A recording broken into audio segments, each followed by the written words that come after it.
इस दिन बाद मेरी शादी होने वाली थी, इसलिए मैं अपनी माँ के साथ शॉपिंग करने गई। जिस घर में शादी होती है वहाँ 1-2 महीने पहले नहीं बल्कि 6 महीने पहले से शादी की शॉपिंग शुरू हो जाती है। और अगर शादी बेटी की हो तो एक एक तिनके के बराबर के सामान भी ऐसे लेकर रखना पड़ता है। ऐसा ही तिनका तिनका सामान लाने के लिए मैं अपनी माँ के साथ अब तक कई बार मार्केट के चक्कर लगा चुकी थी। 2 महीने से मैं और माँ शादी का सामान जमा कर रहे थे। अब तो मार्केट के चक्कर काट काट कर थक चुकी थी, लेकिन शायद आज कुछ ज़्यादा ही थक गई थी क्योंकि आज धूप बहुत ही ज़्यादा तेज थी। ऐसे कड़ी धूप में शॉपिंग के लिए निकल तो गई, लेकिन आज तबीयत कुछ ठीक नहीं लग रही थी। सर दर्द से फटा जा रहा था, चक्कर भी आने लगे थे। मैंने माँ से कहा, माँ मेरी तबीयत कुछ ठीक नहीं लग रही, मुझे चक्कर भी आने लगे। मेरी तबीयत ज़्यादा बिगड़ने लगी तो माँ डॉक्टर के पास ले गई। ऐसा लग रहा था शायद गर्मी की वजह से चक्कर आ रहे या फिर हो सकता है कि शादी की भागदौड़ की वजह से तबीयत खराब हो गई। डॉक्टर ने चेकअप किया, कुछ टेस्ट भी लिख कर दिए, लेकिन अगले दिन जब हाथ में रिपोर्ट आई तो पैरों तो से जमीन खिसक चुकी थी। ऐसा लग रहा था जरूर डॉक्टर से कोई गलती हो गई। माँ का तो ऐसा हाल हो गया तो वो हैरा से आंखें फाड़ के कभी डॉक्टर की ओर देखती तो कभी मेरी ओर देखती थी। ऐसा लग रहा था जैसे अभी जमीन में धंस जाएंगी, क्योंकि बिना कुछ कहे मैं माँ की नज़रों में कसूरबार साबित हो चुकी थी। इतनी बड़ी बात तो बर्दाश्त करते हुए बड़ी मुश्किल से घर तक पहुंची।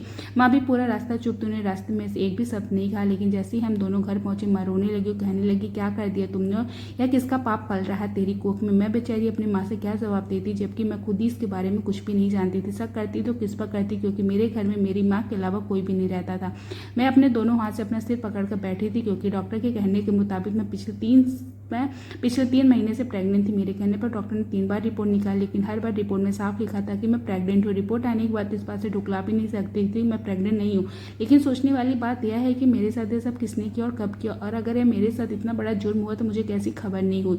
माँ को पूछ रही थी, माँ मुझे पूछ रही थी, और माँ से मैं रोते हुए कहने लगी, आपकी कसम माँ मैं सच कहती हूँ, इसका मेरा कोई कसूर नहीं है। मैं खुद नहीं पता कि मेरे साथ ये सब कब किसने किया, इसका पाप मेरी कोख में पल है। लेकिन माँ मेरे पर विश्वास नहीं किया और कहने लगी, सफेद झूठ मत बोलो, और यह तुम किसी बेवकूफ़ बनाने की कोशिश कर रही है। तुम्हारी कोई छोटी मोटी बात नहीं जो तुम्हारी समझ सहमति जानकारी से ना हो, तुम्हें इसके बारे में पता भी न चले। माँ का दिलासा देते थक गई, लेकिन माँ मेरी बातों पर यकीन नहीं किया और बस खामोश हो गई। अगले दिन माँ एक दूसरे डॉक्टर के पास ले गई, उन्होंने जान पहचान की थी। उस डॉक्टर को विश्वास दिलाते माँ कहने लगी, डॉक्टर साहिब आप मेरी बेटी को अबॉर्शन कर दे तो बहुत बड़ा एहसान होगा मुझ गरीब पर। डॉक्टर ने कहा कि आपने आने में देर कर दी, अब तो पूरे 3 महीने हो चुके हैं, फिर भी अगर आपकी बेटी का पूरा चेकअप किया गया, इस वक्त अबॉर्शन किया जाए तो आपकी बेटी को जान को खतरा हो सकता है।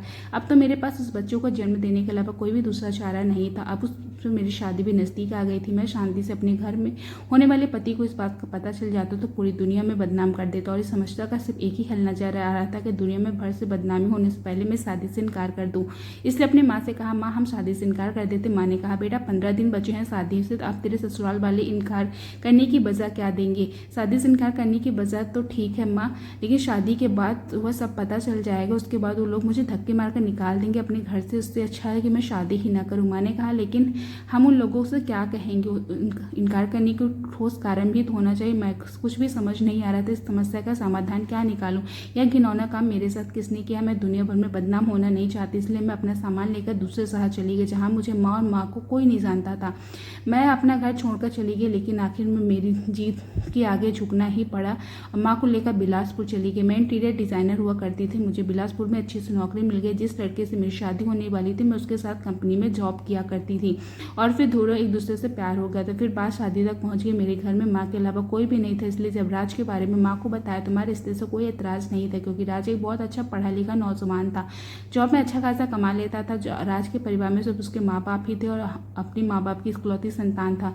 सबसे अच्छी बात तो यह था कि मैं और राज एक ही कंपनी में काम करते थे, हम दोनों एक दूसरे को पसंद भी करते थे, इसलिए माँ खुशी खुशी हर इस रिश्ते के लिए हाँ कर दी थी। इस तरह मेरे और राज का रिश्ता तय हो गया था। शादी का दिन तय होते ही घर वालों ने तैयारियां जोर से चालू कर दी, लेकिन फिर मेरे साथ ऐसा हो गया। मेरे साथ इतना बड़ा घिनौना काम करके इस बात का पता ही नहीं चला। जिंदगी मेरे साथ ऐसा भद्दा मजाक किया जिससे रातों की नींद हराम कर दिया। बीती रात जिंदगी को सोचकर को पागल हो रही थी, लेकिन ऐसा कुछ भी याद नहीं आया जिसकी वजह से किसी पर शक कर पाती। जिस रात को मैं अपना माँ से घर छोड़कर निकली तो उसके दूसरे दिन राज ने कई बार मुझे कॉल किया। शायद मेरे घर से गायब होने से राज को पता चल गया था और वो सच्चाई जानना चाहता था। राज उसे कभी स्वीकार नहीं करते, इसलिए मैंने अपना फ़ोन नंबर बंद कर दिया, पुराने सिम को तोड़कर फेंक दिया था। खून के आंसू रो रहा था क्योंकि उसकी हंसी मुस्कुराती जिंदगी बर्बाद हो गई थी। एक पल के लिए मैंने तो सोचा कि राज को सारी सच्चाई बता दूं, लेकिन मैं खामोश हो गई, क्योंकि यह बात राज को यूं ही बातों बातों में कह दिया था कि मैं सब कुछ बर्दाश्त कर सकता हूँ, लेकिन बेवफाई बर्दाश्त नहीं कर सकता। मैं बेवफा तो नहीं थी, लेकिन कैसे मेरे शरीर शरीर पे इतना बड़ा दाग लग चुका था कि मैं कुछ भी नहीं कर, मैं यहाँ पे सबको बताई थी कि मैं शादीशुदा, मेरा पति विदेश में रहता है। इसके अलावा कोई झूठ बोलने के अलावा मेरे पास कोई भी चारा नहीं था। मैं नहीं जानती थी कि मेरे पेट में किसका पाप पल रहा है और मेरी तबीयत दिन पर दिन खराब होती गई, क्योंकि मुझे खुद नफरत होने लगी थी। कई घंटे तो भगवान के सामने हाथ जोड़कर खड़ी रहती, कहती थी भगवान ऐसा कौन सा पाप कर दे, इसकी सजा आप मुझे दे रहे हो। मेरी तबीयत बिगड़ने का एक ही कारण था, क्योंकि माँ मेरे से ठीक से बात नहीं करती थी, उनका संतान थी, एक माँ सहारा थी। जब 3 साल की थी तब पापा इस दुनिया से छोड़कर चले गए। माँ ने अकेले मुझे पाल पोस के बड़ा किया। माँ की जैसी दिखती चमत्कार आंखें, लाल सुनहरे बाल, गोरा रंग, अपनी नजर हटाकर न भूल सकती थी। माँ कई बार मुझे समझाती कि जमाना बहुत खराब, ऊपर से तेरी खूबसूरती, थोड़ा संभल के रहा कर। लेकिन मैं अपनी माँ से कहती थी माँ आपकी बेटी कमजोर नहीं है, कोई आकर अपनी बेटी पर इज्जत पर हाथ डाल दे, अगर ऐसा करेगा तो मैं उसकी आंखें निकालकर हाथ में रख दूंगी। लेकिन मुझे कहाँ पता था कि इस बात पर मुझे खून के आंसू रोना पड़ेगा। मेरी इज्जत के साथ खिलवाड़ कर मुझे पता नहीं था कि वह कौन सा कठिन परीक्षा ले रही थी जिंदगी। लेकिन फिर भी इस समय गुजरना था और फिर वह समय आ गया जब मुझे अस्पताल में भर्ती होना पड़ा। यह नहीं जानती थी कि बच्चे का बाप कौन, बस इतना ही पता था कि पेट में पलने वाला बच्चा किसी की नाजात और औलाद थी। यह दर्द कैसे बर्दाश्त कर रही थी यह तो सिर्फ मैं ही जानती, क्योंकि एक औरत कभी भी ऐसे बच्चों को जन्म नहीं देना चाहती थी। इसे पैदा होने से पहले उसे नफरत हो।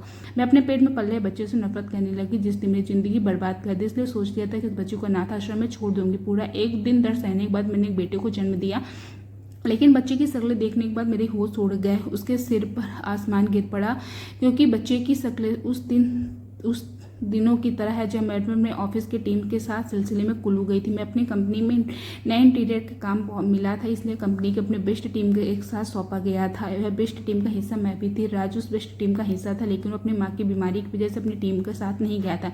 मैं अपने बॉस की पहली पूरी टीम के लिए एक बड़ी होटल में कमरे में बुक गई। जिस दिन हम टीम के साथ कुल्लू गए थे उस दिन वहाँ बहुत ज़्यादा बर्फबारी, सारे रास्ते बंद हो चुके थे। उस टीम के होटल में एक कैमरे में कैद रह गए। लेकिन एक दिन बर्फबारी बहुत ज़्यादा हो रही थी। उस दिन कुल्लू आने वाली गाड़ियों की बहुत खतरनाक हादसे का शिकार हो गई थी। कई गाड़ियाँ रास्ते में बर्फ पिघलने की वजह से धंस गई थी। कुछ गाड़ियाँ ठंडी की वजह से अपनी जान गंवा चुके थे। जहाँ इस हादसे में देश के हर शख्स को दिल में दहला दिया था, वहाँ होटल के मालिकों ने अपने होटल के कमरों के दाम डबल कर दिए थे। उस दिन ठंड इतनी ज़्यादा थी कि हीटर भी काम नहीं कर रहे थे। ठंडी के मारे लोग डबल रजाई में भी कांप रहे थे। दिनों के ग्राहकों की भीड़ इतनी ज़्यादा बढ़ गई थी कि एक कमरा पाने के लिए लोग लाखों रुपए देने के तैयार थे। कई लोग इस इंसानियत हमदर्दी के नाते अपने कमरे में रहने दिया। एक रात अपने कमरे में सो रही तभी दरवाजे पर दस्तक बजे से मेरी आंखें खुल गई। ठंडी के मारे रजाई से निकल नहीं पा रही थी। लेकिन फिर जैसे दरवाजा खोलते उस होटल का एक नौकर खड़ा था। वह नौकर बोला मैडम एक बाप अपनी बेटी को लेकर बड़ी मुश्किल से यहाँ तक पहुंचे। उसकी बेटी बहुत बीमार है, इस वक्त उसे होटल में कोई भी कमरा खाली नहीं। अगर आप एक रात को उसके कमरे का सहारा दे देती तो उस पर बहुत बड़ा एहसान होता। पहले कुछ देर तक सोची गई, फिर इंसानियत के नाते मैंने उस बाप बेटी को कमरे में रहने की इजाजत दे दी। कुछ देर बाद तकरीबन 30 साल का आदमी अपने 6 साल की बच्ची को गोद में लिए मेरे सामने खड़ा था। वह आदमी उस वक्त बहुत परेशान लग रहा था, लेकिन मेरी नजर पड़ते हुए आदमी मुझे देखता ही रह गया। उस आदमी ने अपनी बेटी को तुरंत ही बेड पर लेटा दिया और उससे रजाई डाल दिया। बच्ची बुरी तरह से कांप रही थी। उस आदमी ने खुद भी एक मोटी जैकेट पहन रखी थी। अपनी बच्ची को बेड पर लेटाकर वह आदमी बाहर मेरा एहसान जताते हुए नजरों से देखने लगा, कहने लगा मुझे समझ नहीं आ रहा है मैं किस शब्दों में आपका धन्यवाद करूं। अगर आप मुझे एक एहसान कर देती तो शादी के मारे मेरे बच्चे न जाने क्या हाल हो जाता। मैंने कहा इससे एहसान क्या है, यह मेरा इंसानियत का फर्ज था। अगर आप मेरी बेटी का ख्याल रख लेंगे तो मैं कहीं भी रह लूँगा। इतना कहकर वो आदमी मेरे कमरे से बाहर निकल गया। मैंने उस बेटी को कंबल से अच्छी तरह से लपेट दिया, खुद भी जाकर अपने बेड पर लेट गई। बेटी नींद में पूरी तरह से थी। मैं उसके बगल में लेट के 6 साल की मासूम से बच्ची को रजाई में ले लिया। कुछ देर बाद बच्ची का कंपन खत्म हुआ, पूरी तरह से गहरी नींद में सो चुकी थी। पूरी रात बर्फबारी चलती रही और सर्दी इतनी ज़्यादा बढ़ चुकी थी कि नालों के पानी भी जम गए थे। उस बच्ची की नींद खुलते हुए घबराने लगी। अपने पापा के पास जाना चाहती थी। मुझे नहीं पता था उसके पापा कहाँ हैं। मैंने उस आदमी का फ़ोन नंबर भी नहीं लिया था, उसे फ़ोन लगाना भूल गई। मैं उस बच्ची को बहुत समझाया कि पापा भी थोड़ी देर में आ जाएंगे और बच्ची रोने लगी और कमरे से बाहर निकल गई। चारों ओर नज़र घुमाती, लेकिन उस बच्ची के पापा कहीं भी नजर नहीं आ रहे थे। मैंने बहुत मुश्किल से बच्ची को चुप कराया, फिर एक नौकर से कहकर नाश्ता मंगवाया। जैसे तैसे करके मैंने उस बच्ची को खाना खिलाया, लेकिन उस बच्ची के पापा अभी तक वापस नहीं आए थे। सुबह से दोपहर हो चुकी थी, लेकिन उस बच्ची के पापा का कुछ पता नहीं था। मैंने अब जाके होटल के मैनेजर से कहा कि बच्ची के पापा के बारे में पूछा, तो उन्होंने कहा कि यह शख्स रात भर तो यहीं रूम के साथ सोफे पर सो रहा था, लेकिन सुबह होती पता नहीं कहाँ चला गया। मुझे चिंता होने लगी कैसे इस बच्ची को शांत करा पाऊंगी, लेकिन वो बच्चे लगातार अपने पापा के लिए रोए जा रहे थे। बहुत मुश्किल से मैंने उस बच्ची को दोपहर का खाना खिलाया और फिर उसके साथ बातें करने लगी। शाम के वक्त उस बच्ची के पापा होटल लौटे तो मैंने गुस्से भरे से हाल सुन के पापा को कह दिया कि बच्ची की जान आ गई और दौड़कर अपने पापा के गले लग गई। मैंने दिन भर का गुस्सा उसके ऊपर जताते हुए कहा, बेटी तो बिल्कुल भी फ्रिक नहीं है, यहाँ आपके रो रो का बुरा हाल है। आप होटल से गायब हो गए थे। मेरी वो बात सुनकर आदमी शर्मिंदा हो गया और अपनी नज़र नीचे कर फिर कहने लगा, मैं माफ़ी चाहता हूँ, लेकिन सुबह होती ही मुझे पता चला कि रात की तेज़ बर्फबारी की वजह से बहुत सारी गाड़ियाँ बर्फ़ के नीचे धंस गई थी और रेस्क्यू चालू था। लोगों की मदद की ज़रूरत थी, इसलिए मैं वहाँ चला गया था। बहुत सारे लोगों की जान हमारी बच गई हमारी मदद से। यह सुनकर मैं अपने ही गुस्से पर शर्मिंदा हो गई। सोचने लगी, आदमी तो एक अच्छे काम के लिए गया था, वह लोगों की जान बचाने का काम कर रहा था और मैं बेकार में मुझसे आज रात फिर ऐसे ही तूफान की भविष्यवाणी हो गई थी। लेकिन हो सकता है कल शाम तक कोई हल निकल जाए। आपको मेरी वजह से बहुत तकलीफ उठानी पड़ी, लेकिन जैसे रास्ते साफ होते मैं अपनी बेटी को लेकर तुरंत वहाँ से वापस चला जाऊँगा। मैंने कहा, अरे इस बात से कोई तकलीफ मुश्किल देह में कौन सा है भला। आप अपने देशवासी, दूसरे का काम कौन सा भला है। आप अपने काम कीजिए, मैं उसके सामने मेरी यह मदद कुछ भी नहीं है। मेरी बातें सुनकर उस आदमी को दिल को तसल्ली मिली। फिर उसने पूरी रात मेरे कमरे में बिताए। उस समय गुजर रहा था, लेकिन वह आदमी दूसरे के तभी बातों बातों उस आदमी ने मेरे से बताया कि उसका नाम जय है और वो अपनी बेटी के साथ रामनगर में अकेला ही रहता है। बेटी जन्म के पहले उसकी पत्नी मर चुकी थी। उसके आज तक अपनी बेटी को उसकी माँ की तस्वीर नहीं दिखाई। पत्नी की मौत के बाद रिश्तेदारों के अंदर जो दूसरी शादी के लिए बहुत आजमाया, लेकिन वह दूसरी शादी नहीं करना चाहती क्योंकि उसे डर था कि दूसरी पत्नी अपनी उसकी बेटी के साथ सौतेला व्यवहार करेगी, उसकी बेटी जिंदगी नरक बना देगी। बताया कि वह नौकरी के चलते अपनी बेटी को ज़्यादा समय नहीं दे पाता था, लेकिन इस कंपनी की छुट्टियां मिलने की मंजूर कर वो अपनी बेटी को कुल्लू घुमाने ले आया था। लेकिन तेज बर्फबारी की वजह से जय की गाड़ी बीच रास्ते में फंस गई थी। सर्दी के बाद उसकी बेटी बेहोश हो गई थी और बड़ी मुश्किल से जय अपनी बेटी को गोद में लेकर पैदल इस होटल तक पहुंचा था। बातों बातों में कब शाम हो गई, इस बातों का जय का और मुझे पता भी नहीं चला। अंधेरा हो गया। बर्फबारी की वजह से फ़ोन नेटवर्क नहीं मिल रहा था। तभी फ़ोन देखा तो राज के कुछ मैसेज थे कि माँ बहुत ज़्यादा परेशान है। कुल्लू की हालत देख कर के राज ने मैसेज किया था कि टाइम मिलेगा तो माँ से बात कर लेना, अगर नेटवर्क मिलता है तो एक बार माँ से ज़रूर बात कर लेना। राज का मैसेज पढ़कर मैं माँ के लिए बहुत ज़्यादा परेशान हो गई क्योंकि फ़ोन का नेटवर्क नहीं मिलने की वजह से माँ से बात नहीं हो पा रही थी। बेटी को सहलाने के बाद मैं कमरे से खिड़की के पर्दा हटाया तो शायद फ़ोन का नेटवर्क आ जाए, लेकिन माँ का फ़ोन करके हाल चाल बता दूँ, लेकिन हल्की हल्की से बर्फबारी हो रही थी। फ़ोन में अभी भी नेटवर्क नहीं मिल रहा था। मैं खिड़की से बाहर नज़र डाली तो होटल के कुछ दूरी पर लोग अपने फ़ोन पर बात कर रहे थे। मैंने सोचा कि वहाँ पर नेटवर्क मिल रहा है, वहाँ पर जाकर माँ से थोड़ी सी बात कर लूँ, माँ को दिल को सुकून मिल जाएगा। वह रात को थोड़ा चैन से सो पाए। उसी घनघोर कमरे से बाहर निकली और रात के 10:30 बजे, लेकिन फिर होटल में सन्नाटा छाया हुआ था क्योंकि सर्दी की वजह से अब कमरे में घुसे लोग होटल के बाहर निकलने लगे थे। मैं रिसेप्शन एरिया में गए तो उस बच्ची के पापा भी वहाँ पे लेटे थे। मैंने एक नज़र उन पर डाला और होटल से बाहर निकल गई। एक बार अपनी माँ से बात करके चिंता मुक्त हो गई। मैं बिलासपुर से यहाँ आई थी। बिलासपुर में इतनी ज़्यादा ठंड नहीं थी, ज़्यादा ठंड मैं बर्दाश्त भी नहीं कर पाती। उससे मोटे मोटे कपड़े भी बहुत ज़्यादा ठंड के नहीं लाए थे। अगर बर्फबारी की बजाय तो दूर दूर तक छोड़ते होटल के कदम रखते ही मैंने अपना मोबाइल ऑन किया। शायद 1 मील की दूरी पर कुछ लोग मोबाइल से बात कर रहे थे, इसलिए मैं उसी तरफ जाने लगी। उस तरफ जाते हुए बार बार अपना मोबाइल देख रहे थे कि कहीं नेटवर्क मिल जाए तो कहीं रुक कर अपनी माँ से 2 बातें कर लूँ, लेकिन फिर जल्दी से अपनी होटल में लौट जाऊँ। लेकिन बड़ी मुश्किल से बर्फ़ पर चला जाता। पूरा आधा घंटा चलने के बाद उस जगह पर पहुंची जहाँ माँ से फ़ोन लगाया। माँ से अपनी फिक्र जताते हुए कहा कि तुम कैसी हो बेटा, इस वक्त तुम कहाँ से बात कर रही हो। मैंने अपनी माँ को जल्दी जल्दी सिर्फ इतना ही कहा कि माँ मैं ठीक हूँ, आप मेरा फिक्र मत करना। नेटवर्क ना मिलने की वजह से मैं आपसे बात नहीं कर पा रही थी। माँ आज काफ़ी तेज़ बर्फबारी ज़्यादा तेज़ हो रही, मुझे ऐसा लग रहा है जैसे बर्फ़ के गोले मेरे सिर पर गिरने वाले हैं, इसलिए आप अपनी माँ से कहा चलो ठीक है अब मैं फ़ोन रखती हूँ क्योंकि ये बर्फबारी पड़ने से मुझे होटल वापस आना है। मैं जल्दी से फ़ोन कट कर दिया और तेज़ तेज़ कदमों से चलने लगी। होटल की तरफ बढ़ने लगी, लेकिन बर्फबारी की वजह से मेरे हाथ पैर कांपने लगे थे, पैर ठंडे होने लगे थे, जिसकी वजह से हाथ पैर काफ़ी शून्य हो चुके थे, सांस भी ठीक से नहीं ले पा रही थी। जल्दी जल्दी अपने कमरे तक पहुँचना चाहती थी, लेकिन फिर अचानक से जगह मेरे पैर धंस गए। मेरे पैर बर्फ़ में जम गया और बहुत निकालने की कोशिश की, लेकिन निकल नहीं रहे थे। कुछ ज़्यादा ठंड लगने की जैसे मुंह बाल गिर पड़े और बर्फबारी तेज़ भी पड़ने लगी। ऐसा लग रहा था जैसे आसमान में गिरती हुई बर्फ़ हर चीज़ को अपने आप में समेट रही है। उससे बाहर निकालने की कोशिश कर रही थी, लेकिन मुझे ऐसा महसूस हो रहा था जैसे मेरे हाथ पैर में जान नहीं बची। अब मेरे ठंडे से बर्दाश्त नहीं हो रही थी, इसलिए बार बार उठने की कोशिश कर रही थी, लेकिन हर बार नाकाम हो गई। बर्फबारी तेज होते आसमान से खड़े होकर फ़ोन पर बात कर रहे लोगों भी वापस जाने लगे थे, सिर्फ मैं ही अकेली वहाँ पर फंस गई थी। अब अपनी मौत को सामने नजर आ रही थी, लेकिन आंखें बंद कर ली। कुछ देर बाद मुझे होश आया। जब होश आया तो पूरे शरीर में दर्द हो रहा था, दर्द के मारे तड़प रही थी। जब अपनी आंख खोली तो अपने आप को होटल में पाया और उस बच्ची के पास बैठी थी, उसके हाथों को सहला रही थी। बच्ची का बाप भी वह सामने सोफा पे बैठा हुआ था, लेकिन उसकी नज़रें झुकी थी। मुझे उठाने की कोशिश की तो बच्ची ने अपने पापा को पुकारने लगी, पापा देखो आंटी उठाई। अपनी बेटी की बात सुनकर जय एकदम से चौंक उठा, शायद वो किसी गहरी सोच में डूबा था। जैसे फिर से उठकर मेरे पास और मुझे खैरियत पूछने लगा, कहने लगा कि मैं आपको होटल से बाहर जाते हुए देखा था, मुझे ऐसा लगा कि आप किसी काम से बाहर गई हैं, लेकिन बहुत देर तक वापस ना आने के कारण मैं आपके फिक्र में बाहर निकल गया था और थोड़ी ही दूरी पर मुझे आप बेहोश नज़र आई तो मैं आपको वापस होटल में लेकर आया हूँ। लेकिन मैंने आपका शुक्रिया अदा किया कि आपकी वजह से मेरी जान बच गई, लेकिन मैं यह नहीं पता था कि उस दौरान जय मेरे साथ क्या हुआ हो चुका था, क्योंकि उस दिन मैं पूरे 24 घंटे में होश में नहीं थी। मैं अपने अस्पताल में बैठी अपने बच्चे को देख रही थी। उस बच्चे के नैन नक्श बिल्कुल उस लड़की के बाप की तरह ही थे। उसके हाथ में वो बड़ा सबूत, इस बच्चे के काले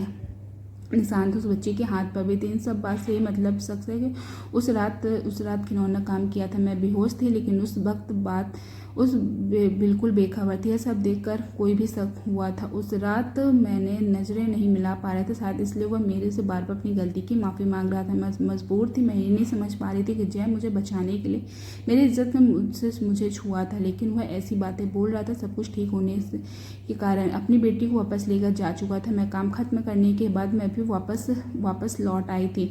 मेरे घर लौटते ही राज के घर वालों ने शादी जल्दी जल्दी करने लगी। कुल्लू से वापस आने पर सारी 3 महीने कैसे गुजर गए मुझे पता ही नहीं चला। अब सब याद आ गया था। मैंने अपने बच्चे को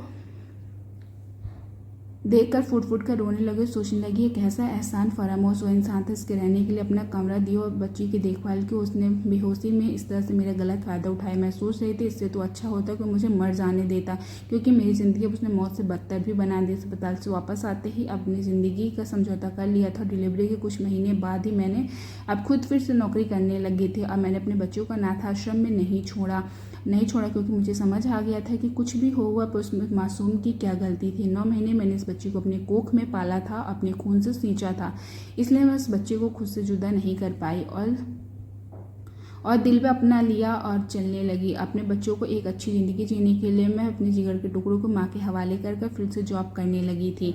घर से निकल गई, लेकिन एक पता नहीं था कि किस्मत एक बार फिर मुझे जय के सामने लाकर खड़ा कर दी। एक दिन जॉब से घर लौटी तो सामने जय था, जिसे देखकर मैं दंग रह गई। अपनी बेटी को देखते हुए जय अपनी देवदास बना बैठा हुआ था। उसकी दाढ़ी मूंछ काफ़ी बढ़ गई थी। मुझे देखती जय खड़ा हो गया और अभी भी अपराधी की तरह नज़र झुकाए हुए था। जय की तरफ नफरत भरी निगाहों से मैंने देखा, लेकिन इससे पहले जय को कुछ कहती जय की बेटी मुझसे आकर लिपट गई। मम्मी आप कहाँ चली गई थी? मैंने और पापा ने आपको बहुत मिस किया, बहुत ढूंढा, लेकिन आप न जाने कहाँ खो गई थी। अब दोबारा मम्मी मुझे छोड़कर नहीं जाइएगा। इसका जवाब मैं क्या देती? जय को हैरत भरी गुस्से से आंख फाड़ कर देखने लगी। गलती क्या है बेटा? जय को आपकी गलती का एहसास हो चुका है। वो हमारी कई बार तलाश कर चुका है, तुमसे माफ़ी मांगना चाहता है, तुमसे शादी करना। जय सुनकर नफरत भरी नजरों से जय की तरफ देखने लगी। माँ जय मैंने तुम्हारा क्या बिगाड़ा था जो तुमने मेरी ज़िंदगी बर्बाद कर दी? अब जाकर तुम्हें एहसास हो अपनी गलती का और निकल जाओ तुम यहाँ से। मुझे तुम्हारी शक्ल भी नहीं देखनी है। जय की आंखों में आंसू थे और वह आंसू उसके नन्हे से बच्चे के पैर पर गिर रहे थे। मन की भड़ास निकाल के माँ ने मेरा हाथ पकड़ लिया और वहीं रोक लिया। बेटे एक बार जय की बात तो सुन लो। इस इंसान को उस वक्त मुझे धोखा देने के लिए अपनी बेटी का सहारा लिया था, आज के अपनी बेटी के सहारे मुझे इमोशनली ब्लैकमेल कर रहा था। तभी तो उसकी बच्ची अचानक मुझे मम्मी कहने लगी।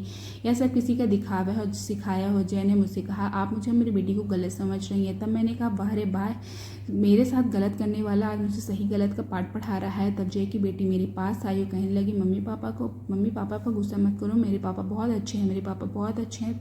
तब जय की बेटी से एक तस्वीर हाथ से गिरकर फिसल गई। इसे देखकर मेरे पहले तो ज़मीन खिसक हो गई थी। मैंने उस तस्वीर को ज़मीन से उठाया, बड़ी हैरत से उस तस्वीर की ओर देखने लगी।